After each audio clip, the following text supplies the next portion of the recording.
Hello বন্ধুরা, মৈনাক চলে এলাম নতুন একটা ভিডিওতে। আজকে এই ভিডিওতে রিভিউ করব মিতিন মাসির থার্ড পার্ট, অর্থাৎ একটি খুনির সন্ধানে মিতিন। তার টিজার আমাদের সামনে চলে এসেছে। টিজারটার ভালো দিক খারাপ দিক নিয়ে আলোচনা করব আজকের এই ভিডিওতে। দেখো, এটাতে বরাবরের মতন আবারও আমরা মিতিন মাসি হিসেবে কোয়েল মল্লিককে পাচ্ছি, এবং কোয়েল মল্লিক অ্যাজ মিতিন মাসি দর্শক কিন্তু দেখতে পছন্দ করে। সেটা তোমরা জঙ্গলে মিতিন মাসির ক্ষেত্রে দেখো।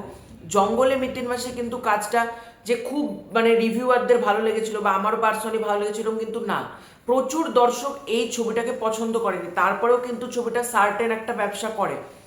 বোঝাই যাচ্ছে কোয়েল মল্লিক এবং মিতিন মাসি এই ফ্র্যাঞ্চাইজটার একটা অডিয়েন্স রয়েছে, এটা দেখতে ভালোবাসে। এবং আমার যেটা ভালো লাগলো, মিতিন মাসি এবং জঙ্গলে মিতিন মাসি যারা প্রডিউস করেছে, ক্যামিলিয়া প্রোডাকশন হাউস, থার্ড পার্টটা প্রডিউস করছে সুরিন্দার ফিল্মস। আমার মতে রাইটসটা সুরিন্দার ফিল্মস কিনে অনেক বেটার করেছে, অনেক। তোমরা যদি তিনটে টিজারকে পাশাপাশি চালাও, আমি মিতিন মাসির যখন দেখলাম, থার্ড পার্টটা যেটা একটি খুনির সন্ধানেটা যখন আমি দেখার পর বাকি টিজারগুলো চালিয়ে দেখলাম, একটা জিনিস আমি লক্ষ্য করলাম, এই যে মিতিন মাসি একটি খুনির সন্ধানে, এটার বাজেট অনেকটা বাড়ানো হয়েছে, স্কেল আপ করা হয়েছে, এবং কালার গ্রেডিংয়ে একটা প্রিমিয়ামনেস ব্যাপার রয়েছে।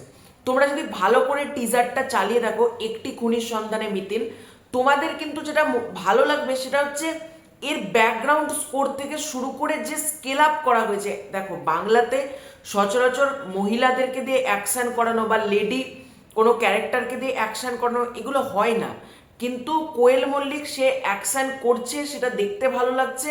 এবং শুধুমাত্র যে হিরোরা অ্যাকশন করলে আমরা সেলিব্রেট করব, হিরোইনরা অ্যাকশন করলে সেলিব্রেট করব না, আমার এই দ্বিচারিতাটা ভালো লাগে না। আমার মতে সবাইকে যদি অ্যাকশন করানো যায়, এটা কিন্তু অনেকটা বেটার। এবং কোয়েল মল্লিককে যেরকম প্রেজেন্ট করা হয়েছে, আমি বলবো বাকি দুটো পার্টের থেকে কিন্তু এর টিজারটা ভালো। এবং টিজারটা খুব স্লিকি কাটা হয়েছে, খুব সুন্দরভাবে কাটা হয়েছে। 1 মিনিট 7 সেকেন্ড।